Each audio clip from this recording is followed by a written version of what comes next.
నూతన క్రియ నూతన క్రియ ఇది దేవుని క్రియ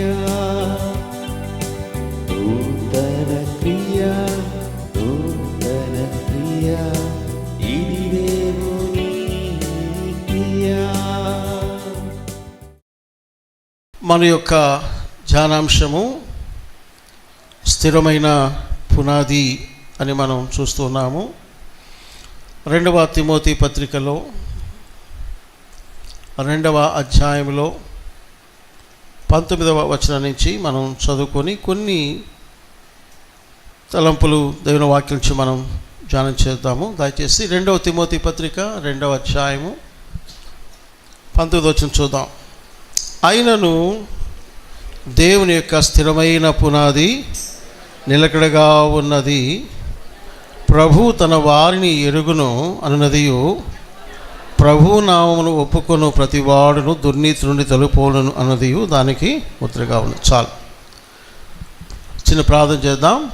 ప్రేమగల తండ్రి, మీ కృపాసనతకు దీనులమై వస్తున్నాం.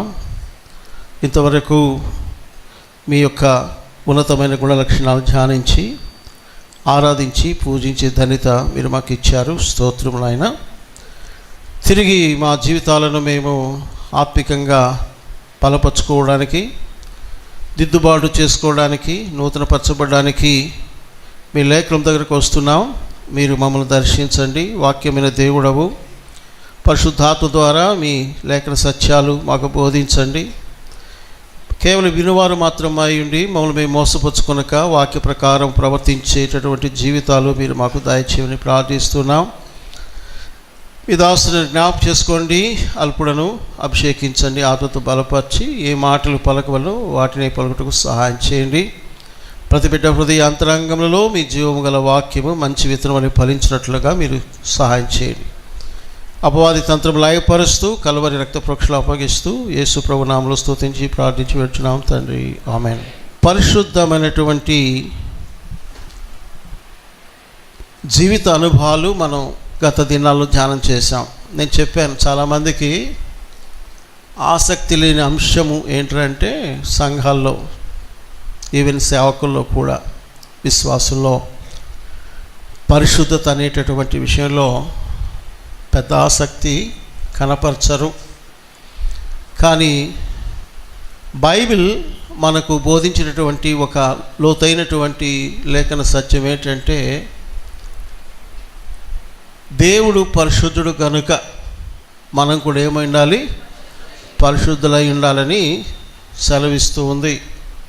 ఆరాధనలో కూడా హన్నా స్తుతించినటువంటి ఆరాధించినటువంటి లేఖనాల్లో దేవుని యొక్క పరిశుద్ధతను ఆమె ఎంతగానో ఘనపరిచినట్లుగా మనం జ్ఞాపకం చేసుకున్నాం. కడవరి దినాల్లో కలిగేటువంటి అపాయంలో పోయినసారి నేను మీకు జ్ఞాపకం చేసిన సత్యం ఏంటంటే, విశ్వాసపు పునాదులు కదిలించబడతాయి అనేటువంటి విషయాన్ని జ్ఞాపకం చేశాను. విశ్వాసపు పునాదులు, వాక్యపు పునాదులు కూడా తొలగిపోతున్నటువంటి దినాలు ఇవి. వాక్యం మీద గురి కలిగి వాక్య ప్రకారం నడవాలి, వాక్యం గట్టిగా చేపట్టేటువంటి ఆ డిజైర్, ఆ ఆశ అనేది కూడా కరువు అయిపోతుంది. అంతకంటే దారుణంగా ఉన్నటువంటి సమస్య ఏంటంటే, పరిశుద్ధత కలిగి జీవించాలటువంటి ఆశలో కూడా దేవుని ప్రజలు, సో కాల్డ్ గాడ్స్ పీపుల్, దేవుని ప్రజలు మనము చాలా నిర్లక్ష్యంగా ఉన్నాము అనేది కూడా ఒక వాస్తవంగా గమనించాలి. చివరి దినాల్లో దీని మీద చాలా లేఖనాలు ఉన్నాయి.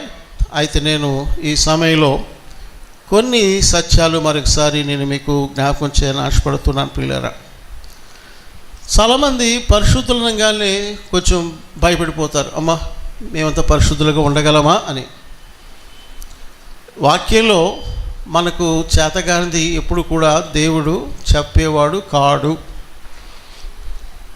కాబట్టి ఇక్కడ మనం ఒక ఆత్మీయ సత్యం బాగా గుర్తించాలి. ఏంటంటే, యేసుక్రీస్తు రక్తములో మన పాపాలు కడగబడి, మన పాపాలు క్షమించబడి, దేవుని ఆత్మచేత మన నూతన స్వభావం పొందుకున్నప్పుడు మనమందరం కూడా దేవుని నోట నుండి పరిశుద్ధులము అని డిక్లేర్ చేయబడుతున్నాం. అది మర్చిపోబాకండి. ఒక తల్లి తండ్రి ఒక బిడ్డను కన్న తర్వాత ఖచ్చితంగా వారు ఏమంటారంటే ఈ బిడ్డ మా కుమారుడు మా కుమార్తె అంటారు. ఆ బిడ్డలు ఎన్ని లోపలైనా ఉండేవండి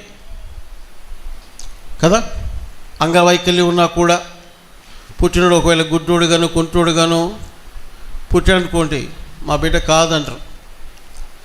అయితే ఒక సత్యం ఏంటంటే పరిశుద్ధులుగా డిక్లేర్ చేయబడినటువంటి లేక ప్రకటించబడినటువంటి మనము మన యొక్క ఒక గురి ఏంటంటే ఆ పిలుపుకు తగ్గట్టుగా మనం నడవాలి. అది దేవుడు కోరేది అనమాట. పిలుపుకు తగ్గట్టుగా పరిశుద్ధులుగా మనం జీవించబద్ధులమై ఉన్నాం. ఒకటి మనకు బాగా తెలుస్తుంది ఏంటంటే నేనేంటి ప్రభువా, నేనేంటి పరిశుద్ధుడినా, నేను పరిశుద్ధుడు అనేటువంటి ప్రశ్నలు మనకు వస్తాయి. వాస్తవమే, కానీ వాక్యము మనకు చెప్తున్నటువంటి సత్యం ఏంటంటే పరిశుద్ధతను ప్రేమించాలి, పరిశుద్ధతలో సాగాలి, పరిశుద్ధతలు ఎదగాలి అనేది వాక్యం చెప్తుంది.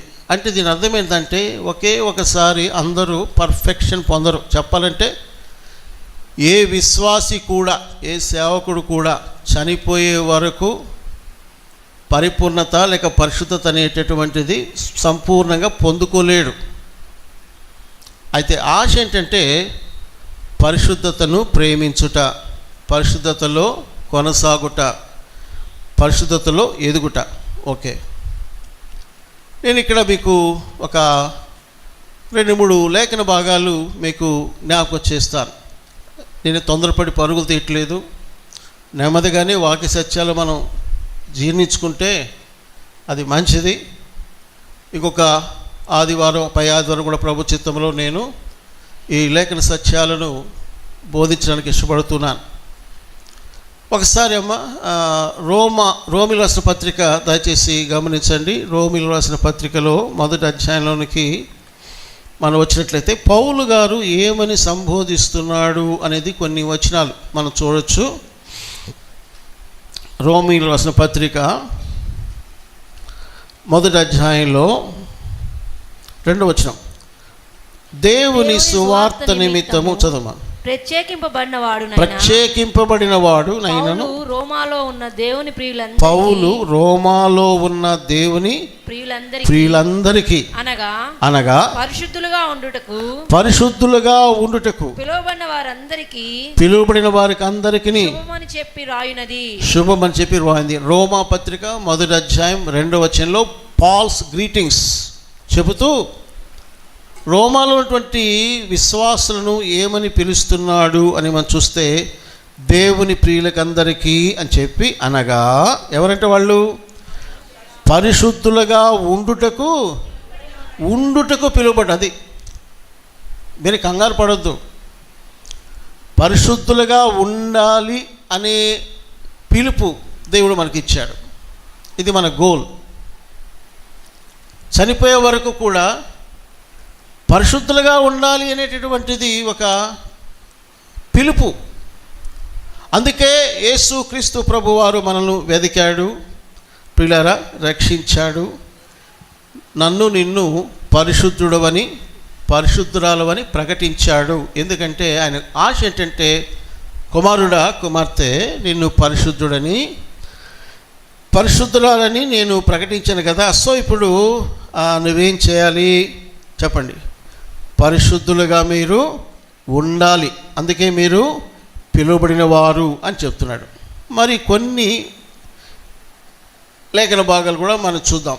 ఇక్కడ మళ్ళా గుర్తు చేస్తున్నాను, ఒక వ్యక్తి ఒక అధికారిగా పోలీస్ అధికారి కావచ్చు, లేకపోతే ఒక కలెక్టర్ కావచ్చు, వారు అపాయింట్మెంట్ చేయబడిన తరువాత గవర్నమెంట్ ఏం ఆశిస్తుందంటే నీవు ఆ స్థాయికి తగ్గట్టుగా నీవు జీవించాలని గవర్నమెంట్ కోరుతుంది కదా.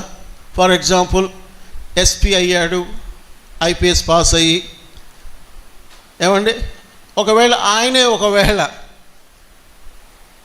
ఒక డిన్నర్కి పోయాడు, పెద్ద డిన్నర్, అక్కడ మంచి బంగారు స్పూన్లు పెట్టినారు, అనుకోండి, ఒక పెద్ద కోటీశ్వరుడు అయ్యగారికి మనసు కలిగి ఆ బంగారు స్పూన్లు ఎత్తి జోబులు వేసుకుని అనుకోండి, ఏమవుద్ది చెప్పండి?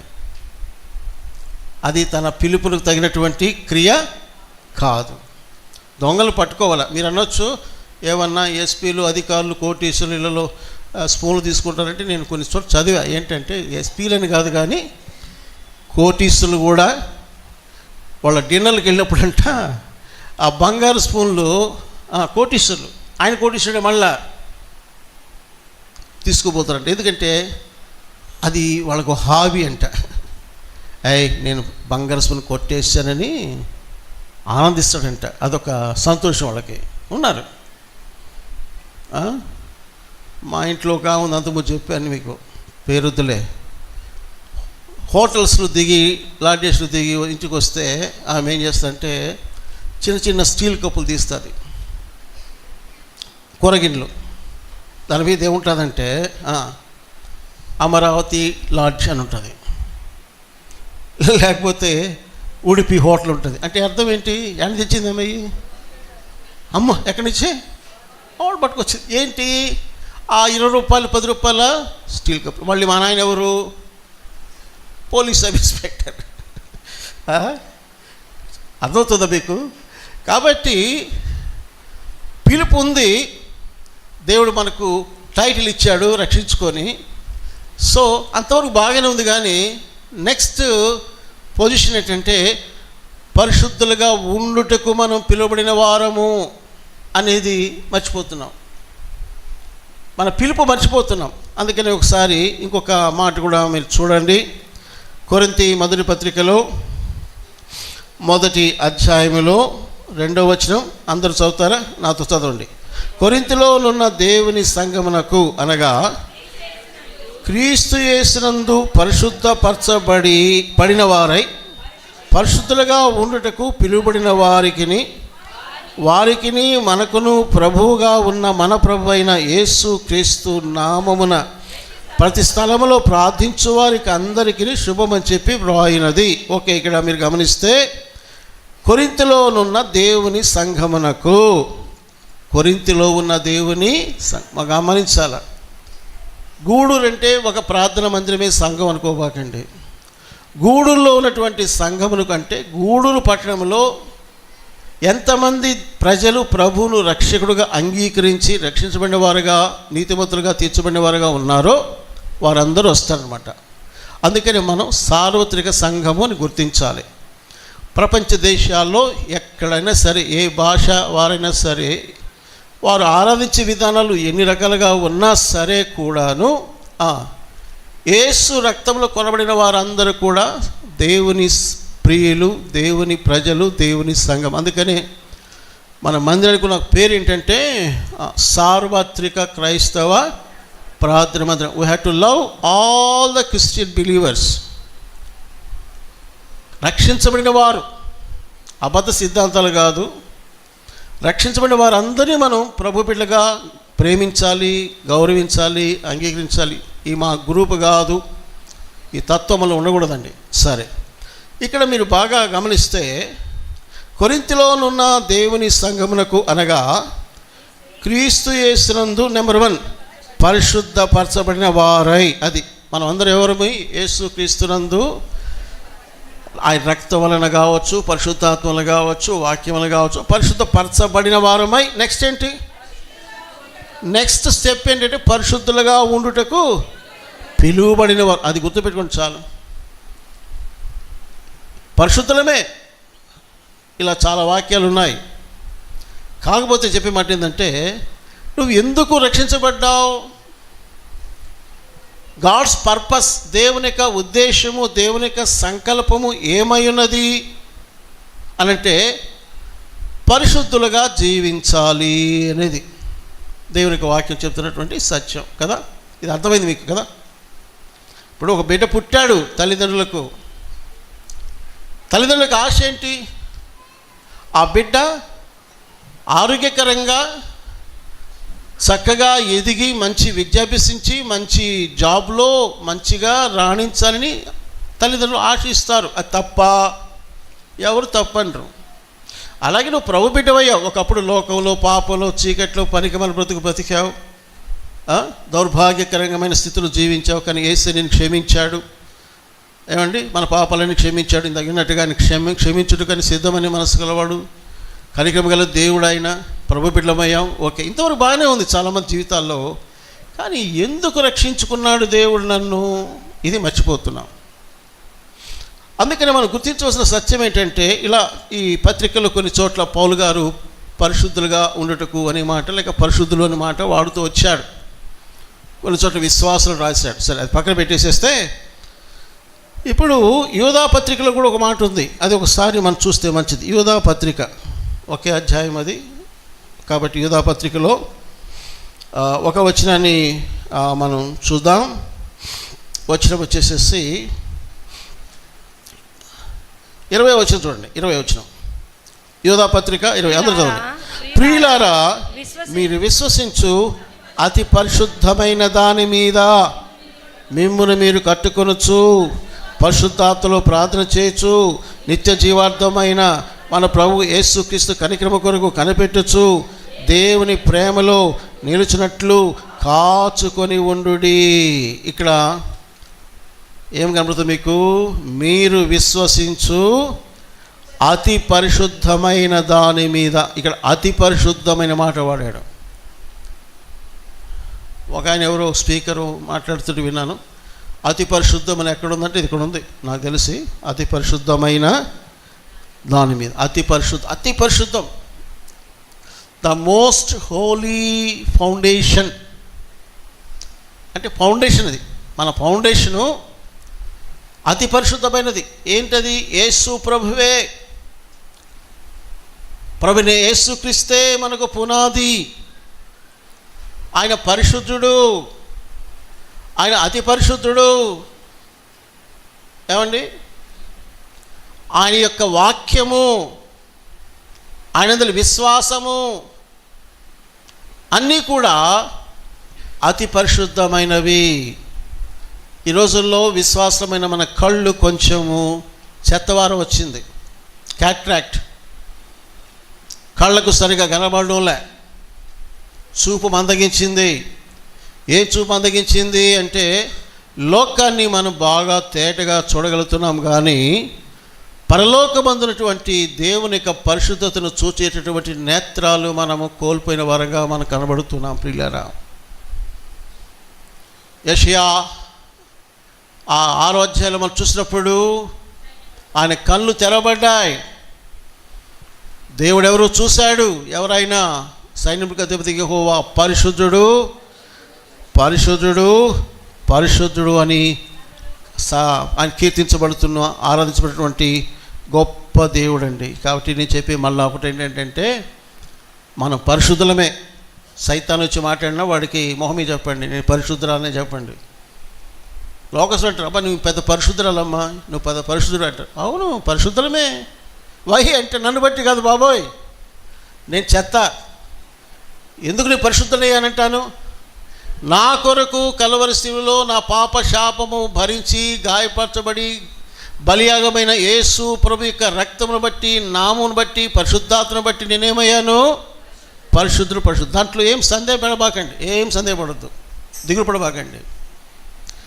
కాకపోతే దేవుడు మన ముందు పెట్టేటువంటి ఒక టార్గెట్, ఒక గోల్ ఏంటంటే, మీరు నా బిడ్డలు పరిశుద్ధులే, కానీ మీరు ఒకటి నేర్చుకోవాలి. ఏంటంటే, పరిశుద్ధులుగా జీవించుటకు మీరు నేర్చుకోవాలి. అందుకని క్రైస్తవ జీవితం అంటే ఏంటి? ఆత్మీయ జీవితం అంటే ఏమిటి? బైబిల్లో ఉన్న జ్ఞానమంతా సంపాదించుకోవడమా అంటే కాదు.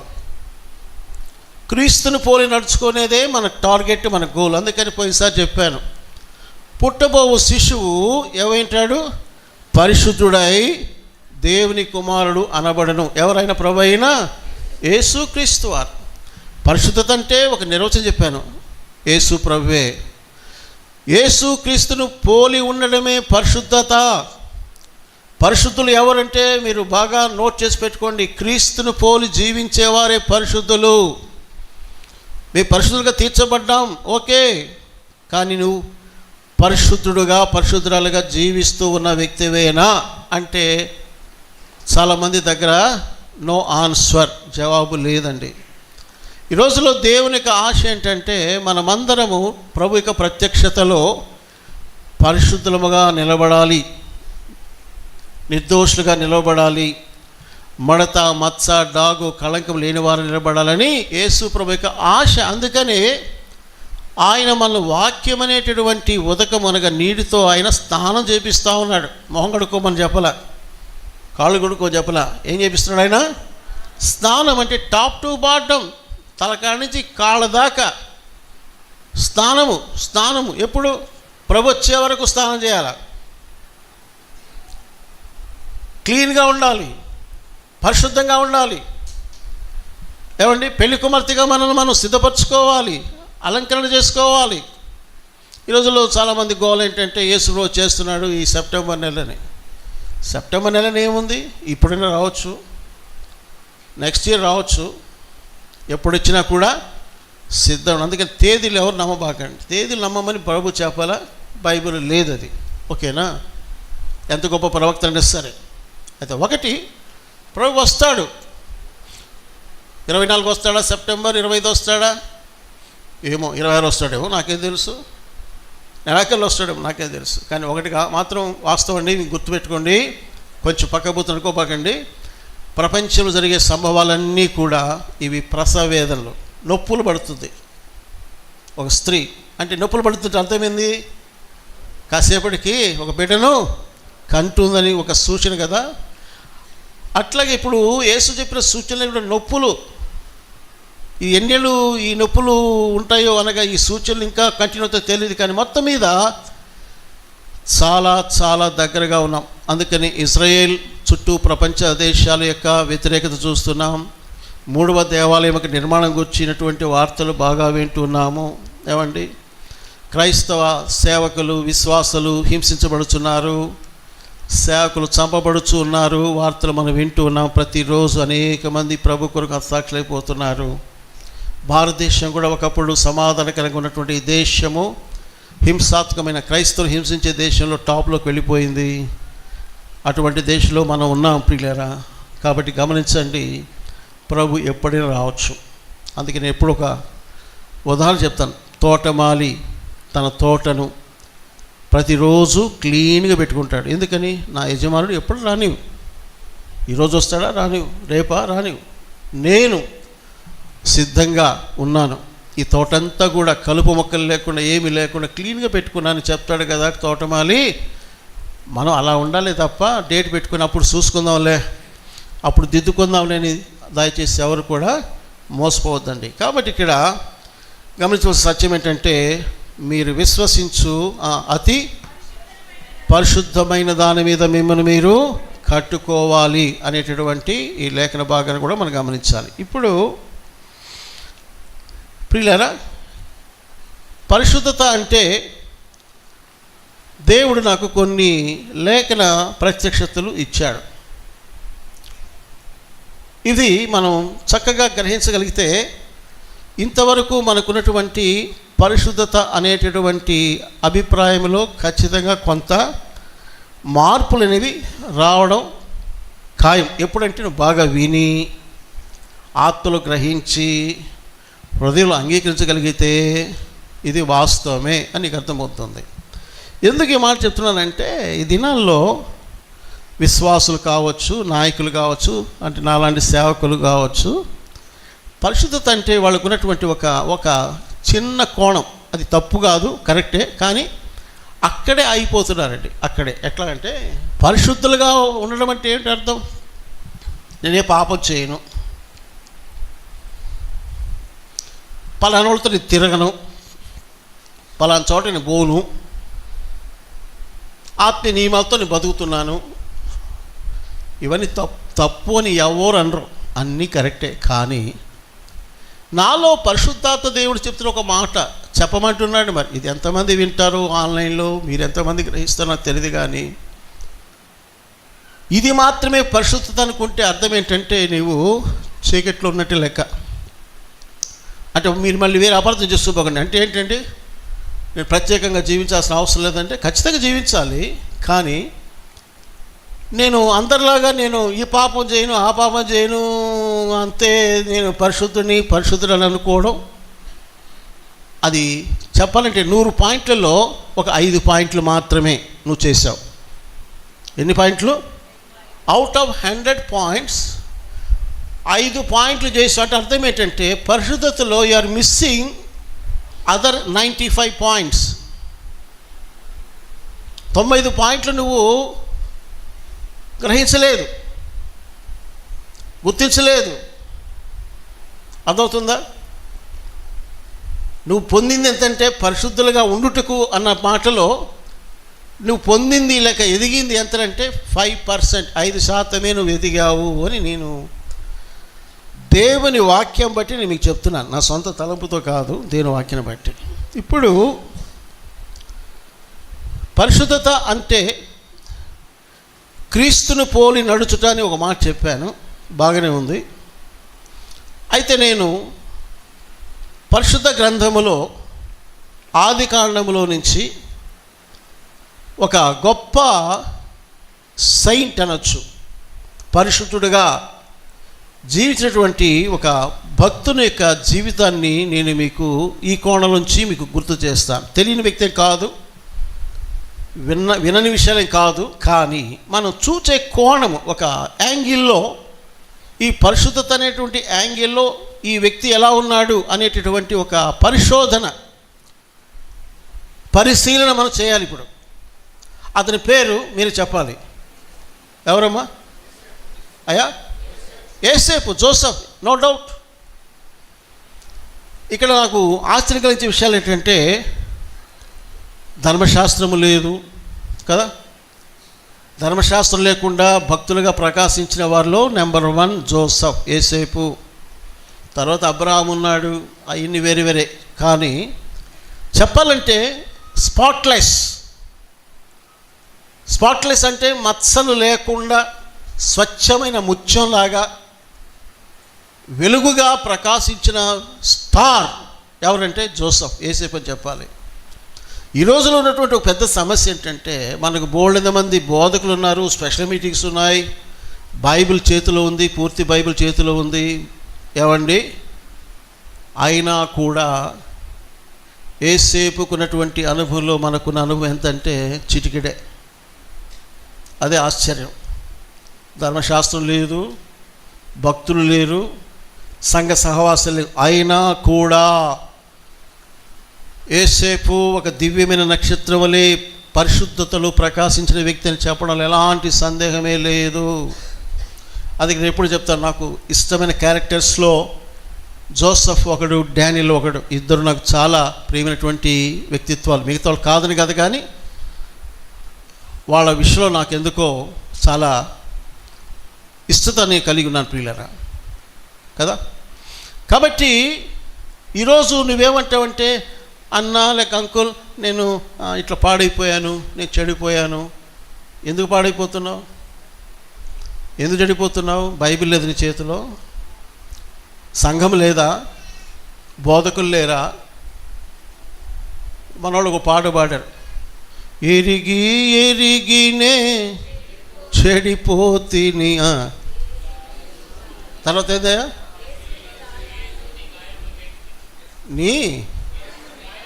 యేసుని గాయములు, అది మన స్టోరీ. ఎరగక కాదు, నువ్వు రక్షించబడి ఎంతకాలం అయింది చెప్పండి? ఎంతగా నువ్వు ప్రభు సన్నిధికి వచ్చి వెళుతున్నావు, ప్రభుని ఆరాధిస్తున్నావు, ప్రభు బల్లో చేయి వేసి వెళుతున్నావు, దేవునికి కానుకలు అర్పిస్తున్నావు. ఎరిగి మన స్థితి ఈరోజు ఎట్టుందంటే, నేను చెప్తున్నాను, ఇది యథార్థం చెప్తున్నాను, తెలిసే మనం పాడైపోతాం. తెలియక కాదండోయ్, తెలిసి. కాబట్టి ఇక్కడ నేను మీకు జ్ఞాపకం చేసినటువంటి ఒక ప్రాముఖ్యత ఏంటంటే, యోసేపు జీవితంలో చక్కగా మనం స్టడీ కనుక చేస్తే మనకు అవుట్పుట్ అంటే సారాంశము ఏమి తేలుతుందంటే, పరిశుద్ధుడు అంటే పరిశుద్ధురాలంటే ఇట్లా ఉండాలరా అని అర్థం అవుతుంది. అంతకే లేదు, ఏ మర్మాలేం కాదు. మళ్ళా మర్మంగానే చెప్పడం లే, మనకు అన్నీ బాగా తెలుసు. ఎన్నోసార్లు విన్న విషయాలే. కాకపోతే దేవుడు ఈ దినాల్లో పరిశుద్ధత అనేటటువంటి ఆ అంశాన్ని ఒక కొత్త విధానంలో ఫోకసింగ్ చేస్తున్నాడు స్క్రీన్ మీద. ఇది చూడండి రా బాబు పరిశుద్ధత అంటే, జోసఫ్ చూడండి ఇది రా పరిశుద్ధత అని చెప్తున్నాడు. నేను అంటున్నాను, పౌలు అన్నాడు, నేను క్రీస్తును పోలి నడుచుకుని వచ్చిన ప్రకారం మీరును నడుచుకోమన్నాడు. అంటే పౌలు గారు క్రీస్తు యొక్క పరిశుద్ధ స్వభావంలోనికి చాలా చక్కగా కొనసాగాడు. ఇక్కడ పాత నిబంధనలో యేసు ప్రభు యొక్క గుణలక్షణాలకు సాటి అయిన రీతిగా చెప్పాలంటే సరైన రీతిగా పోలినటువంటి వ్యక్తి యేసేపు. ఎందుకంటే యేసేపు యొక్క గుణలక్షణాలను మనం కానీ చూసినట్లయితే ఖచ్చితంగా ఎవరు కనబడతారు మనకి? మన ప్రభు అయినా చెప్పండి, యేసే కనబడతాడు. యేసేపులో యేసు. అది ఇంకో రకంగా చెప్పాలంటే మన అంశంలో యేసేపులో ఎవరున్నారు? యేసై ఉన్నాడు. నీలాంటి వ్యక్తే యేసేపు, నీలాంటి రక్తమాంసు గలవాడు యేసేపు, నీలాగా నాలాగా పుట్టినవాడు, యవన వయసులో ఎదిగినవాడు, ఈ భూమి మీద కొనసాగినటువంటి ఒక వ్యక్తి యేసేపు. మరి యేసేపు గుణలక్షణాలు, పరిశుద్ధమైన గుణలక్షణాలు మరి మనలో కూడా ఎందుకు ఉండవు? ఎందుకు ఉండవంటే మనకు ప్రియులారా అటువంటి ఆశ లేదు. అయితే దేవుడు ఈ సమయంలో హెచ్చరించే మాట ఏంటంటే, నేను త్వరగా వస్తున్నాను. ఆల్రెడీ చెప్పాను మీకు లాస్ట్ చాప్టర్లో 22వ అధ్యాయంలో ప్రకటన ఏమంటాడు? పరిశుద్ధుడు అపవిత్రుడు ఇంకను అపవిత్రుడిగా ఉండనేమో, నీతిమంతుడు ఇంకను నీతిమంతుడు ఉండేమో, పరిశుద్ధుడు ఇంకను పరిశుద్ధుడిగా ఉండనేమన్నాడు. కాబట్టి ఇక్కడ నువ్వు ఇంకా అపవిత్రతతో ఉన్నావంటే నీ ఇష్టం. లేదు అన్నా అంకుల్ నేను నీతిమంతుడు అయ్యాను, ఓకే. మూడోది పై మెట్టుంది, పరిశుద్ధులుగా జీవించుట. పరిశుద్ధతలో ఎదుగుట అనేది ఉంది. అది సాధక చేసే వాళ్ళు ఉన్నారా మీరు? ఓకే, అలాగే చేయండి, సిద్ధపడండి. మెట్టుకు ప్రభు వచ్చినప్పుడు నేను మాట చెప్తా చూడండి. ఈ రోజుల్లో మనుషులు ఎట్టున్నారంటే యేసు ప్రభు ఉన్నాడని కూడా నమ్మకం పోయేటట్టుగా బతుకుతున్నారు. వాళ్ళ బతుకులు అట్టు ఉన్నాయి. యేసు ప్రభు వస్తున్నాడు అనేటువంటి అవగాహన కూడా కోల్పోయారు. దేవుని ప్రజలను అనబడేవారు. అరే రేపు వస్తాడు, ఆయన ముందు నేను నిలబడాలి కదా, చేతులు కట్టుకొని. ఏ మొహం పెట్టుకుని నిలబడాలి? అది కూడా లేదు ఆలోచన. ఏ మొహం పెట్టి నిలబడాలా? యోహాను, అపోస్తలుడైన యోహాను మొదటి పత్రికలు ఏమంటాడంటే, మనము సిగ్గు పడని వారమై ఆయనతో నిలబడాలి. సిగ్గుపడే స్థితి ఉండకూడదండి. సిగ్గుపడే స్థితి ఎప్పుడు వస్తుంది? నువ్వు నీ ఆత్మీయ జీవితం రైట్ వేలో ఉంటే సిగ్గుపడవు. అది ఇన్స్పెక్టర్ వస్తున్నారు స్కూల్కి, లేకపోతే ఒక డిపార్ట్మెంటల్ ఇన్స్పెక్షన్కి వస్తున్నారు, అన్ని రికార్డ్స్ అన్నీ పక్కగా పెట్టుకుని అనుకో, నువ్వు సిగ్గుపడే పని ఏముంది అక్కడ? ఏమీ లేదు. లేకపోతే అన్నీ అవతలకుండా దొంగ లెక్కలు వేసుకోనో, లేకపోతే సరిగా నీ విధులు నిర్వహించకుండానో, దొంగ రకంగా అటెండెన్స్ చేసుకోనో, ఇక రకరకాలు ఉంటాయి కదా, లెక్కలు పక్కలు ఉంటాయి. ఏ డిపార్ట్మెంట్ అయినా కూడా ఏం చేస్తారు? గోల్మాల్ చేస్తారు, భూమిని తిమ్మిరి భూమి చేసేస్తారు. వాళ్ళు ఏమవుతారు? పట్టుబడితే సిగ్గుపడతారు. కాబట్టి ప్రియ సహోదరా సహోదరి, జీవితం అల్పమని తెలుసు నీకు. ఎప్పుడు ముగించబడుతుందో నీకు తెలియదు, అది కూడా తెలుసు. అన్సర్టనిటీ, అనిశ్చితమైనటువంటి జీవితాలు మనవి. ఈ రోజున మనము సాయంత్రం ఉంటామా రేపు ఉంటామా మనకు తెలియదు. ప్రభు ఎప్పుడు వస్తాడో తెలీదు. అటువంటి పరిస్థితుల మధ్యలో మరి నీకు నాకు ఎంత మెళకువ కావాలి, ఎంత చురుదనం కావాలి. కొంతమంది అన్న నెత్తి నోరు కూడా చెప్పు, మేము మాత్రం కదలము ఉన్నారు.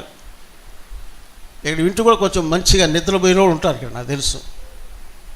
కమ్మగా కొంత అంకుల్ చెప్తున్నారు, బాగా నిద్రపోతున్నారు. బాగా ఏం చేద్దాం?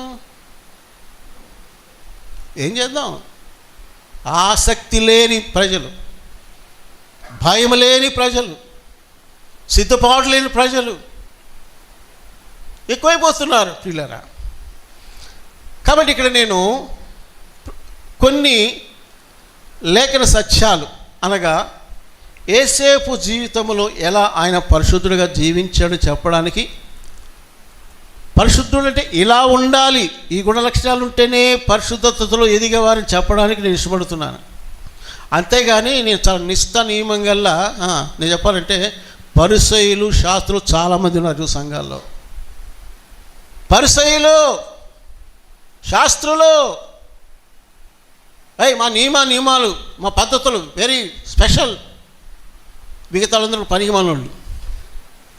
సంఘములో విశ్వాసులు సేవకులు సైతం ఎలా మారిపోతున్నారంటే వాళ్ళు ఫాలో అయ్యే కొన్ని రూల్స్ పెట్టుకొని ఐఎమ్ సో హోలీ, నేను పరిశుద్ధురాలని, మిగతా వాళ్ళందరూ చెత్త అనుకునే సంఖ్య బాగా ఉంది ఈ రోజుల్లో. సేవకుల్లో ఉంది, విశ్వాసంలో ఉంది. కానీ దేవుడు అన్నాడు, మీ నీతి మీ పరిశుద్ధత పరిశీలలాగా శాస్త్రులాగా ఉండకూడదు, నన్ను పోలి ఉండాలి అంటాడు ప్రభు. ఏమండి, యేసు ప్రభు ఏమండి సుంకలతో ఏం చేశాడు? కలిసి ట్యాక్స్ కలెక్టర్స్తో కలిసి భోజనం చేశాడు. ఈ పరిశీలకు శాస్త్రాలకు అది పడిందా చెప్పండి? ఇది అప్ప ఇదేంది, వీళ్ళతో కలుస్తున్నాడు ఏంది అంటే చూడండి, వాళ్ళ ఆలోచన అంటే ఆయన రాంగ్ రూట్లో ఉన్నాడండి. మేమే శుద్ధ పూస, ఈ మధ్య వాడుతున్నాం శుద్ధ పూస అంట, ఏదో మరి తెలియదు. నేనే ఇంకా అరే యేసు ప్రభువే కనుక అలా అనుకుంటే అసలు ఇక్కడికి ఎందుకు వస్తాడు భూలోకానికి చెప్పండి నాకు? ఈ భయంకరమైన చెడిపోయినటువంటి పాపులమైన మన మధ్యకు అంత పరిశుద్ధుడు ఎందుకు వస్తాడు? ఆయన కలిసిమెలిసి ఉందే సో కాల్డ్ పాపులని చెప్పడవారే. బావి దగ్గర ఎవరు కలుసుకున్నాడు ఆయన? సమరయ స్త్రీని. యేసు పాదాల దగ్గర ఎవరు పడిపోయారు? పాపాత్ములైన స్త్రీ. లూకా 19లో ఒక ఇంటికి వెళ్ళిపోయాడు ఆయన. ఎవరైనా లూకా 19లో ఎవరింటికి వెళ్ళాడు? జక్కయ్య. ప్రజలందరూ ఉన్నారు, ఇతడు పాపి. అమ్మ వాళ్ళ ఇంటికి ఎందుకు పోయేది? మళ్ళీ చెప్తున్నాను, ఇది కాదు పరిశుద్ధత. ఓ సేవకులారా, విశ్వాసులారా, నాయకులారా, నేనేదో మడిగట్టుకోనున్నాను ఇది పరిశుద్ధం అనుకుంటే నీ అంత గుడ్డోడు గుడ్డిది ఇంకెవరు ఉండరు. Look at Jesus life, look at Jesus character. యేసు వ్యక్తిత్వాన్ని, యేసు జీవితాన్ని చూడండి. ఆయన మడిగట్టుకొని ఉండలే. ఎక్కడ పాపములో బురదలో దొర్లే వాళ్ళు ఉన్నారు వాళ్ళ మధ్యకే వెళ్ళాడు. నువ్వేమంటావు? అబ్బాయి నేను అట్లా ఉన్నానండి, నేను చాలా ప్రత్యేక వ్యక్తిని, స్ట్రిక్ట్గా ఉంటాను, నేను చాలా నీతిగా ఉంటాను. ఉన్నావు, నీ కాదన్నావు. కానీ చెడిపోయినాడు ఎవరంటే అవతలుడు. నీ దృష్టి అంతా ఏంటంటే నేను ఒక్కడనే మంచివాడిని, నేను ఒక్కదానే మంచిదాన్ని, మిగతా వాళ్ళందరూ ఎవరు? పనికి మానవాళ్ళు. ఇదా బైబిల్ నేర్పించింది నీకు? క్షమించే మనసు రాదు, ప్రేమించే మనసు రాదు. నేను అంటాను, యేసు ప్రభువులు ఇవి ఉన్నాయా? ఇంకా లోపల పోతే చాలా వస్తాయండి. అందుకని అప్పుడు చూద్దాం ఈ యొక్క అంశాలు. కాకపోతే నేను చెప్పే మాట ఏంటంటే, యేసు ప్రభుని పోలిన జీవితము మనము యోసేపు ధర్మశాస్త్రం లేని కాలములో, పితల కాలములో యాకోబు కుమారుడైనటువంటి ఈ వ్యక్తి జీవితంలో మనము కొంత పరిశోధన చేద్దాం. ఈరోజు ఒకటి రెండు విషయాలు చెప్పి మనం ప్రభు బల్ల దగ్గరకు మనం వస్తాం. మొదటిది ఏంటంటే, దయచేసి ఆది కాండములో మనము ఒక అధ్యాయానికి రండి. 37వ అధ్యాయం మొదటి 2 వచనాలు అందరూ చదువుదాం. అందరూ నాతో చదవండి. యాకోబు తన తండ్రి పరదేశవాసిగా ఉండిన కనాను దేశంలో నివసించెను. యాకోబు వంశావళి ఇది. యోసేపు 17 ఏండ్ల వాడై తన సహోదరులతో కూడా మందను మేపుచుండెను. అతడు చిన్నవాడై తన తండ్రి భార్యలైన బిల్హా కుమారుల యొద్దను జిల్హా కుమారుల యొద్దను ఉండెను. అప్పుడు యోసేపు వారి చరిత్రను గూర్చిన సమాచారము వారి తండ్రి యొద్దకు తెచ్చుచూ ఉండేవాడు. 3వ వచనం చదవాలి 3 కూడా. మరియు యోసేపు ఇశ్రాయేలు వృద్ధాప్యమునందు పుట్టిన కుమారుడు గనుక తన కుమారులందరికంటే ఎక్కువగా అతను ప్రేమించి అతని కొరకు విచిత్రమైన నిలువుటంగి కుట్టించెను. చాలండి. ఇక్కడ హోలీనెస్, పరిశుద్ధత అంటే ఏంటి, పరిశుద్ధులుగా జీవించడం అంటే ఏమిటి అనే దానికి మొట్టమొదటి సుగుణము, ఒక మంచి గుణము, మంచి అనుభవము యోసేపు జీవితంలో చూస్తున్నాం.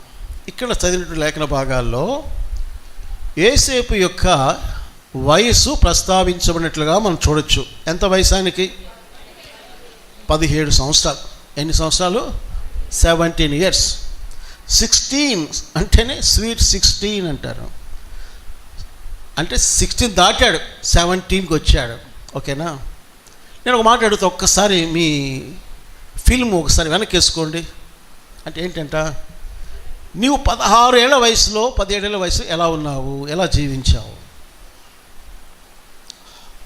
నీ జీవితం ఎలా ఉండింది అప్పుడు 16 ఏళ్ల వయసులో? అప్పుడే కదా వయసులోకి వచ్చింది. నిగనిగలాడుతా నువ్వు మీసాలు కళ్ళింగ్ హెడ్ పెట్టుకొని ఎట్టున్నావు, ఎట బతికా నువ్వు? మీకు మెమొరీ బాగుంటే 2 నిమిషాల్లో మీకు వచ్చేస్తుంది సీన్. ఆ వయసులో అబ్బాబ్బాబ్బా మీరు చెప్పుకోవాలా, నేను చెప్పను, నాకు నేను చెప్పుకుంటా. అంటే teenage is a dangerous age అన్నమాట, ప్రమాదకరమైనటువంటి వయసు అది. టీన్ ఏజ్ అంటేనే అది ప్రమాదకర వయసు. ఎందుకంటే అది జీవితాన్ని మలుపు తిప్పుతుంది, రైటా రాంగా తిప్పేస్తుంది. అందుకే బైబిల్ చెప్తుంది, యవన కాలమున కాడుమోయిట నరునికి మేలండి. చిన్న వయసులోనే, ఇంకా బాల్య దినాల్లోనే, పోనీ వయసుకు వచ్చావు 16 ఏళ్ళు 15 ఏళ్ళు 17 ఏళ్ళు, ఏమండి ఈ 13 నుంచి టీనేజే. ఈ టీనేజ్లో కొంచెం బాగా నిగనిగలాడే వయసు ఈ 17 నుంచి ఉంటుంది బాగా. నేను దేవునికి ఎంతైనా కృతజ్ఞత తెలుపుతాను. ఎందుకంటే నేను ప్రభులోనికి సరిగ్గా 18 ఏళ్ల వయసులోకి వచ్చేసాను. హల్లెలూయా. 18 ఏళ్ల వయసులో నేను ప్రభులోకి వచ్చా కాబట్టి నా జీవితం రక్షించబడింది, కాపాడబడింది. ఈరోజు వరకు బతికున్నా. నేను ఒకవేళ లేదు అనుకుని ఉంటే కనుక ఈ రవికుమార్ ఎవరో మీకు తెలియదు, తెలిసి ఉండేది కాదు. ఎందుకంటే ఎప్పుడో మట్టిలోకి వెళ్ళిపోయేవాడిని, ఎప్పుడో. కాబట్టి నేను ఒక మాట మీకు చెప్పే మాట ఏంటంటే, యవన బిడ్డలారా, యవన కుమార్తెలు కావచ్చు, యవన కుమారులు కావచ్చు, మీ జీవితంలో చాలా ప్రాముఖ్యమైన వయస్సు, ప్రశస్తమైన వయస్సు టీన్ ఏజ్. ప్రభులకు రావాలి, పరిశుద్ధులుగా చేయబడాలి. ఎందుకంటే పాపపు ఇచ్చలు, పాపపు సహవాసాలు, పాపపు అలవాట్లు జరిగేది ఈ టీన్ ఏజ్లోనే ప్రారంభమవుతుంది. నేను కూడా 13-14లోనే స్మోకింగ్ అలవాటు పడిపోయాను, గ్యామ్లింగ్ అలవాటు పడ్డాను సైదాపురంలో, చెత్త పుస్తకాలకి అలవాటు పడిపోయాను ఈ వయసులో, చెడు మాటలకు అలవాటు పడిపోయాను ఆ వయసులో. కానీ 18వ ఏట ప్రభువు నన్ను రక్షించాడు కాబట్టి గొప్ప రక్షణ నేను పొందుకున్నాను. లోకంలో కాపాడబడ్డాను. రక్షించబడితే ఏమీ శోధన లేవు, అది లేదు, ఇదంటే అది అబద్ధం అవుతుంది, అన్నీ ఉన్నాయి. అయితే నేను కాపాడబడుతూ వచ్చాను, ఈరోజు వరకు భద్రపరచబడుతూ వచ్చాను. కాబట్టి ఇక్కడ నేను మీకు జ్ఞాపకం చేసినటువంటి ఒక ప్రాముఖ్యమైన విషయం ఏంటంటే, పరిశుద్ధత అంటే ఇక్కడ మనం చూసినప్పుడు మొదటి అనుభవం ఏంటంటే ప్రత్యేకముగా జీవించుట. ఏంటది? ప్రత్యేకముగా అది బీ సపరేటెడ్. నీవు లోకము యొక్క అలవాట్ల నుంచి, లోకపు ఆచారముల నుండి, లోకపు సహవాసముల నుండి వేరుపరచబడుటయే పరిశుద్ధత యొక్క మొదటి సుగుణము.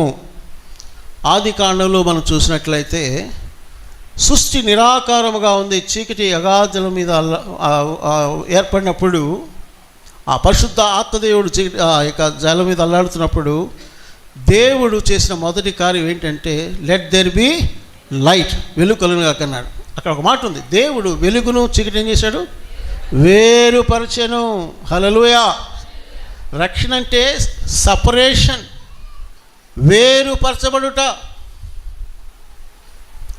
నేను ఆ పాపంలో ఉంటానండి, నేను రక్షించబడతానంటే కుదరదు. మరి చీకటే, వెలుగు.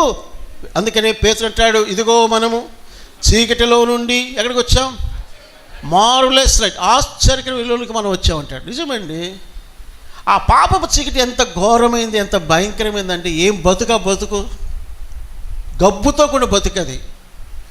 ఏమండి, అటువంటి జీవితంలో ఉన్న నేను ఎలా మారాను అంటే యేసు ప్రభు యొక్క కృప, ఆయన ప్రేమ, ఆయన క్షమాపణ, ఆయన శిలువ రక్తము, పరిశుద్ధాత్మ కార్యం.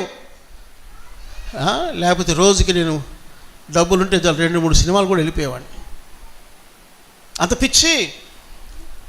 కర్నూలులో నేను 10th సప్లిమెంటరీ రాస్తూ రోజుకి 2 సినిమాలు తక్కువలే, 3 కూడా చూసేవాడిని. 10 రూపాయలు పరీక్ష రాసేవాడిని.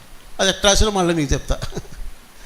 అటువంటి నా బ్రతుకు మారిపోయింది. నాలాంటి కంటే ఇంకా భయంకరమైనటువంటి నరమాంస భక్షకులు మారారు, దొంగలు మారారు, వ్యభిచారులు మారారు. ఒకరేంటి, అందరూ పాపులే. చిన్న పాపి లేదు, పెద్ద పాపి లేదు, అందరూ పాపులే. పాపిని రక్షించేవాడు యేసు ప్రభు.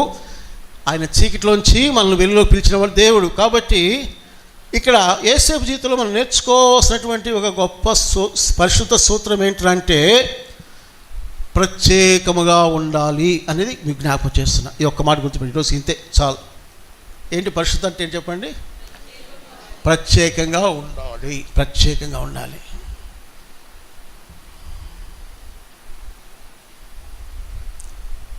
యేసేపు ఎలా ప్రత్యేకంగా ఉన్నాడు? 2 సూచనలు మీకు జ్ఞాపకం చేస్తాను. మొదటి సూచన ఏంటంటే 3వ వచనంలో ఉంది, మరియు యేసేపు ఇశ్రాయేలు వృద్ధాప్యమందు పుట్టిన కుమారుడు గనుక తన కుమారులందరికంటే ఎక్కువగా అతను ప్రేమించి అతని కొరకు విచిత్రమైన నిలువుటంగి కుట్టించెను. విచిత్రమైన నిలువుటంగి కుట్టించెను. యేసేపు ఇంటిలో ఎన్నో నెంబర్ అయింది అమ్మా? 6, 13, 11. అశోక్ 11. తమ్ముడు ఉన్నాడు, తర్వాత 12 వాడు బెన్యామిన్. ఓకే, 11వ వాడేటువంటి యేసేపు 10 మంది అన్నల వైపు చూస్తున్నాడు. వాళ్ళకి లేని ఘనత యాకోబు యేసేపుకి ఇచ్చాడు. ఎందుకంటే ఆయన ప్రేమించిన రాహేలు కొడుకుని ఒకటి ఉందనుకోండి, కానీ నేను ఇక్కడ ఏం చెప్తున్నానంటే అది అతని ప్రత్యేకతకు గుర్తు. విచిత్రటంగి ఏం గుర్తు? అది ప్రత్యేకతకు గుర్తు. ఒకవేళ ఒక పెద్ద గుంపు అందరూ కుర్రోళ్ళు నిలబెట్టేసేసి మిమ్మల్ని పిలిచి వీళ్ళల్లో యేసేపు ఎవరో చెప్పండి అంటే ఏం చేయొచ్చు మనం? చూసి అది విచిత్రమైన కలర్ఫుల్ కోట్ వేసుకున్నాడే అబ్బాయి ఎవరు? యేసేపు. అది గుర్తింపు. తన యొక్క డ్రెస్ కోడ్లో ప్రత్యేకత ఉంది. డ్రెస్ కోడ్ ఎప్పుడు కూడా ఏంటంటే లైఫ్ చూపిస్తుంది, క్యారెక్టర్ చూపిస్తున్నామంట. బైబిల్లో కూడా మనకు డ్రెస్ కోడ్ ఉంది. రక్షణ వస్త్రాలు, నీతి వస్త్రాలు, ఉల్లాస వస్త్రాలు ఎన్నో ఉన్నాయి కదా. ఇప్పుడు ఎంతమంది అన్నలు, 10 మంది అన్నలు ఎంతమంది చుట్టూ ఉన్నా కూడా ఈజీగా ఫైండ్ అవుట్ చేసే విధానం ఏంటంటే, యేసేపుని కనుగొనే విధానం ఏంటంటే అతని యొక్క రంగురంగుల విచిత్రపు అంగి. అదనమాట. నేను ఒక మాట చెప్తాను. నువ్వు కాలేజీలో చదువుతున్నావు, ఇంటరో, డిగ్రీ, లేదా హై స్కూల్లో 10th క్లాస్లో ఎవరైనా వచ్చి ఏమండి ఈ క్లాస్లో మంచి క్రిస్టియన్ ఉన్నారా అని అడిగారు అనుకోండి, అదిగో అమ్మాయి అండి, అదిగో అబ్బాయిని చెప్పగలరా? చెప్పండి. ఆఫీస్కి వచ్చి ఇక్కడ మంచి క్రైస్తవ విశ్వాసి ఎవరు ఉన్నారా అంటే అదిగో ఆయనండి, ఇదిగో ఆవండి. చూపించగలరా? ఎందుకని? వాళ్ళు ప్రత్యేకం అండి. వాళ్ళ మాటలు ప్రత్యేకం ఉంటాయి, వాళ్ళ డ్యూటీ నిర్వహణ చాలా కరెక్ట్గా ఉంటుంది, వారి ఓర్పు ప్రత్యేకంగా కనబడుతుంది మాకు. ఎంత డబ్బు ఇచ్చినా కూడా తీసుకోరండి వాళ్ళు.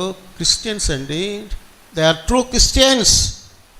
అదే చెప్పే మాట ఏంటంటే, ఎంతమందిలో ఉన్నా కూడా నిన్ను ఐడెంటిఫై చేసేటువంటి క్యారెక్టర్ నీలోకి రావాలి. ఊరికే క్రైస్తవునే, క్రైస్తవురాలనే, విశ్వాసనే, హౌస్ ఆఫ్ ప్రేయర్ మెంబరే అని నువ్వు నేను అనుకుంటే సరిపోలేదు. ఆ సాక్ష్యం మనం పొందుకోవాలి. కానీ క్వశ్చన్ అవుద్ది, పలానా ఆయన ఉన్నాడా అంటే ఆఫీస్లో అడిగనుకోండి, ఆయనండి. ఇంక మీరు అర్థం చేసుకో, ఆ నవ్వుకే అర్థం చెప్పండి మీరు. ఆమండి, అబ్బో ఎవరండి మీరు? మేము హౌస్ ఆఫ్ ప్రేయర్ గూడూరు నుంచి వచ్చామండి. అలాగా, ఆమె సంగతి చెప్పకండి మాకు, ఆయన సంగతి మాకు చెప్పకండి సార్.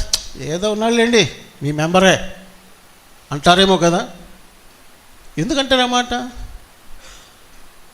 ఎందుకంటారు? నీలో ప్రత్యేకత అనేది కరువు అయిపోయింది.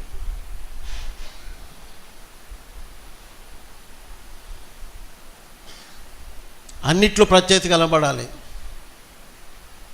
నీ అటెండెన్స్లో ప్రత్యేకత కనబడుతుందా? నీ రెస్పాన్సిబిలిటీ, బాధ్యత నెరవేర్చేలో ప్రత్యేకత కనబడుతుందా? నీ మాటలో ప్రత్యేకత కనబడుతుందా? నీ అలవాట్లలో ప్రత్యేకత కనబడుతుందా?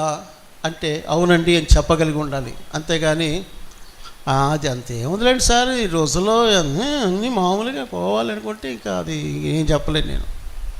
యేసేపు అంటున్నాడు మనతో, మా సొంత అన్నలే 10 మంది అన్నలు, కానీ నేను ప్రత్యేకంగా జీవించగలిగినాను కాబట్టే మా తండ్రి నన్ను ప్రేమించి నాకు ఈ అంగీ ప్రత్యేకంగా కుట్టించి ఇచ్చాడు అనే సంగతి మనకు చెప్తున్నాడు. ఈ ప్రత్యేకతకు ఇంకొక చిన్న రుజువేంటి అని అంటే, దయచేసి మనం చూసినట్లయితే ఇదే ఆదికాండం 37వ అధ్యాయంలో 2వ వచనంలో చివరి భాగంలో మనం చూసినట్లయితే, వాళ్ళ అన్నల దగ్గర ఉన్నాడే కానీ యోసేపు వారి చెడుతనను గూర్చిన సమాచారము వారి తండ్రి యొద్దకు తెచ్చుచూ ఉండేవాడు. కొంతమంది దీన్ని వక్రీకరించి చెప్తారు, ఏమనంటే చాడీలు చెప్పాడు యోసేపు అని. ఇది చాడీలు కాదండి. చాడీలు అంటే లేని చెప్పి చాడీలు ఎక్కువ. అంటే యోసేపుకు వచ్చిన భారం ఏంటంటే, అరే మా అన్నోళ్ళు పాడైపోతున్నారే, డాడీ అన్నోళ్ళు ఇదిగో ఈరోజు దమ్ము కొడుతున్నారు అక్కడ కొండల్లో చేరి. నేను ఇప్పుడు సైదాపురం కొండలు దమ్ము నేర్చుకున్నా, సిగరెట్లు తాగడం, బీడీలు తాగడం మొదటగా. ఇదిగో ఈ అన్నాళ్ళు, ఇదిగో అమ్మాయిలు అటు పోతుంటే వాళ్ళు అల్లరి చేస్తున్నారు డాడీ, పోకిరి చేతులు చేస్తున్నారు, కుర్రోళ్ళు కదా, మన భాషలో ఏం చెప్తారు, బీట్ కొడుతున్నారు అంటే, బీట్ లైన్ వేస్తున్నారు అంటే. ఇప్పుడు ఆ భాష చెప్తే అర్థం కాదు మనోళ్ళకి పాపం. అన్నోళ్ళు ప్యాకెట్ ఆడుకుంటున్నారు, గొర్రెలు ఆడబడేసేసి ప్యాకెట్ ఆడుకుంటున్నారు డాడీ అంటే. ఎందుకు చెప్తున్నాడు ఇవన్నీ? అది హృదయంలో బాధ ఉండి చెప్తున్నాడా, లేకపోతే చెప్పి 4 దెబ్బలు కొట్టించాలని చెప్తున్నాడంటే? నేనేమంటానంటే, అతడు పరిశుద్ధతను ప్రేమించేవాడు, ప్రత్యేకించబడినవాడు కాబట్టి తండ్రితో వారి చెడుతను గూర్చి చెబుతూ ఉన్నాడు. డాడీ, నాన్న, అన్నోళ్ళు అంటే యేసేపుకి 17 ఏళ్ళు ఉంటే మిగతా పైన వయసు వాళ్ళే కదా లెక్క, టీనేజ్ పైన ఉన్నవాళ్ళే, రూబెన్ కాడి నుంచి. ఏమండి, ఒకవేళ నేను అనుకుంటున్నాను యేసేపు కూడా వాళ్ళ అన్నలతో ఏకీపించేదానికి అవకాశం లేదా? ఉంది. ఎందుకంటే ఒకవేళ వాళ్ళు ఇలా తీసుకుందాం, ఈరోజు తగినట్టుగా వాళ్ళు బీడీలకే సిగరెట్ తాగుతున్నారు అనుకున్నాను, అన్న నేను కూడా తాగుతాను, దమ్మేస్తానంటే వేసుకోవచ్చు అన్నవాళ్ళు. ఎందుకంటే నువ్వు కూడా తాగరా. ఇప్పుడు సహవాసం ఎట్లుంటుందంటే, తప్పు చేసేవాళ్ళు ఎవరైనా కొత్త వాళ్ళు చేరితే ఖచ్చితంగా వాళ్ళ చేత తప్పు చేయిస్తారు. తాగుబోతున్న వెళ్ళామనుకోండి, ఖచ్చితంగా తాగిస్తారు. స్మోక్ చేసేవాళ్ళ దగ్గర పోయి కూర్చుంటే వాళ్ళు నేను ఖచ్చితంగా స్మోక్ చేపిస్తారు. వ్యభిచారం చేసేవాళ్ళతో సహవాసం చేస్తే తప్పకుండా నిన్ను కూడా వ్యభిచారం దించుతారు. వాస్తవాలు ఇవి, కథలేం కాదు. గంజాయి దాగి అలవాట్లు దగ్గర పోతే వాళ్ళు నీ చేత గంజాయి కూడా దాగిస్తారు. అందుకని కీర్తన కూడా ఏం చెప్తుంది, దుష్టుని ఆలోచన చొప్పున నడువక, పాపులు మా నిలవక, అపహాస్కులు కూర్చున్న చోట కూర్చుండవద్దు. Be separated. దుష్ట సాంగత్యము మంచి నడవడికను చెరుపును. వాళ్ళు ద్వేషించమని కాదు, ఫెలోషిప్ చేయకూడదు. ఫెలోషిప్ చేయకూడదు అర్థం వాళ్ళతో మాట్లాడద్దు, వాళ్ళ దగ్గర వెళ్ళొద్దు కాదు. Don't follow their characters. వాళ్ళ గుణగణాలు నువ్వు అనుసరించకూడదు. అందరూ చేస్తున్నారు, మా అన్నోళ్ళు, నేను కూడా చేస్తాను. యేసేపు అలా అంటలేదు. ఏమండి, చెప్పాలంటే యేసేపునటువంటి దైవ జ్ఞానం ఎంతవరకు అంటే అబ్రహాము, ఇస్సాకు అనుభవాలే బాగా తెలుసు. కొంచెం ఆ అనుభవంలోనే టీన్ ఏజ్ 17 ఏళ్ల వయసులో ఉన్నటువంటి యేసేపు ఏం చేస్తున్నాడు, తను తాను ప్రత్యేకపరుచుకున్నాడు. సో పరిశుద్ధులుగా జీవించడం అంటే అర్థము ఏమిటి అని అంటే, నీ జీవితము ఇతరులకు భిన్నంగా ఉండాలి. నీ క్యారెక్టర్లో అన్నీ కూడా, నీ మాట, నీ నడక, నీ కదలికలు, ఈవెన్ బాడీ లాంగ్వేజ్ కూడా. ఏమండి బాడీ లాంగ్వేజ్ ఉంది, బాడీ లాంగ్వేజ్ కూడా ఉంది. కొంతమంది చూస్తే బాడీ లాంగ్వేజ్లోనే వాళ్ళకున్న గర్వమంతా బయటేస్తారు. అవునండి, బాడీ కూడా ఒక లాంగ్వేజ్ తెలుసా? మాట్లాడబడలే. సృష్టిలో 19వ కీర్తనలో ఆకాశములు దేవుని మహిమను వివరించుచున్నవి అన్నట్టుగా నీ దేహంలో ఉన్న ప్రతిదీ కూడా బోధ చేస్తూ ఉంటుంది. నీవెవరువో నీ బాడీ లాంగ్వేజ్ చెప్పు, నీ డ్రెస్అప్, నీ మేకప్పులు, నీ నోటి తీరు, నువ్వు నడిచే తీరు, అబ్బో అబ్బో అబ్బో బాడీ లాంగ్వేజ్. కాబట్టి పిల్లలు మనం గమనించాలి, ప్రత్యేకంగా ఉండాలి. పరిశుద్ధత అంటే గుర్తుపెట్టుకుని మొదటి పాయింట్, యేసేపు జీవితంలో ఏముందంటే ప్రత్యేకించబడినటువంటి అనుభవం ఉంది. పిల్లలు ఇక్కడ నేను ముగింపుకు వచ్చేస్తాను. ఈ చివరిగా ఈ ఒక్క మాట మనం చూద్దాం. ఇది బహుశా 2వ కొరింథీ పత్రిక 6వ అధ్యాయం 14. మీరు అవిశ్వాసులతో జోడుగా ఉండకుడి, నీతికి దుర్నీతితో ఏమి సాంగత్యము, వెలుగునకు చీకటితో ఏమి పొత్తు, క్రీస్తునకు బెలియాలతో ఏమి సంబంధము, అవిశ్వాసితో విశ్వాసికి పాలెక్కడది, దేవుని ఆలయమునకు విగ్రహములతో ఏమి పొందిక. మనము జీవముల దేవుని ఆలయమై ఉన్నాము. అందుకు దేవుడు ఇలాగూ సెలవిచ్చుచున్నాడు, నేను వారిలో నివసించి సంచరితును, నేను వారి దేవుడినై యుందును, వారు నా ప్రజల యుందురు. 17 కావున మీరు వారి మధ్య నుండి బయలువెడలి ప్రత్యేకముగా ఉండుడి, అపవిత్రమైన దానిని ముట్టకుడని ప్రభు చెప్పుచున్నాడు. మరియు నేను మిమ్మల్ని చేర్చుకొందును, మీకు తండ్రినయ్యుందును, మీరు నాకు కుమార్తెలైందని సర్వశక్తి గల ప్రభు చెప్పుచున్నాడు. ఒక నిమిషం 7వ అధ్యాయం కూడా రండి, పక్కనే ఉంది కదా. ప్రియులారా, ఇవన్నీ వాగ్దాట, నీలో సంచరిస్తాను ఉంటానని చెప్పేది వాగ్దానాలు మనకున్నాయి. కనుక దేవుని భయముతో బాగా గమనించండి. ఏం కావాలి మనకి? అది కూడా వస్తుంది మళ్ళా సబ్జెక్ట్లో. పరిశుద్ధతను ఏం చేసుకోవాలా? సంపూర్తి చేసుకొనొచ్చు. శరీరములకు, నెక్స్ట్ ఆత్మకును కలిగిన కొన్ని కాదు సమస్త కల్మషము నుండి మనలను పవిత్రులుగా చేసుకుంటారా? దేవుడు ఏం చెప్తానంటే, నేను మీ మధ్య సంచరిస్తాను, మీరు నా కుమారులు నా కుమార్తెలు. అయితే ఒకటి చేయాలి, మీరు ఏం చేయాలంటున్నాడు? మీ ఫెలోషిప్ అవిశ్వాసులతో విజోడుగా పార్ట్నర్స్గా ఉండకూడదు, నీతిగా ఉండాలి. దున్నితో కుదరదు. వెలుగు చీకటి కలిసి ఉండలేవు కదా. క్రీస్తునకు బెలియాలతో వేసాం. క్రీస్తుకు బెలియాలంటే దయ్యం. క్రీస్తుకు బెలియాలకు విగ్రహాలకు ఏమి సంబంధము? అవిశ్వాసతో విశ్వాసకి పాలెక్కడిది? దేవుని ఆలయానికి విగ్రహాలతో ఏం పొందిక అని చెబుతూ వచ్చాడు. అంటే దీని సారాంశం ఏంటంటే, ప్రియా దేవుని ప్రజలారా, నువ్వు రక్షించబడిన వ్యక్తివి కదా, నువ్వు ఎలా ఉండాలంటే ప్రత్యేకించబడిన వ్యక్తిగా నువ్వు జీవించాలి. లోకంతో, లోక విధానంతో కాంప్రమైజ్ అయ్యి, ఇది లోక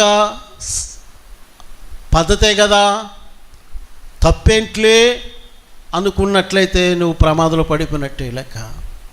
అందుకే చెప్తాను, ఈరోజు చాలామంది సోకాల్డ్ విశ్వాసులు సేవకులు అయిపోతున్నారంటే పరిశీల కంటే, శాస్త్రుల కంటే కూడా ఘోరంగా మారిపోతున్నారండి. చెప్తున్నాను, వాస్తవం అది. ముందున్న దినాలు ఇంకా మనం నేర్చుకుంటాం ఎలా ఇది సాధ్యం, ఇలా మారిపోతున్నారని. మన నీతి పరిశీల నీతి కాదు, శాస్త్ర నీతి కాదండి, క్రీస్తు నీతి.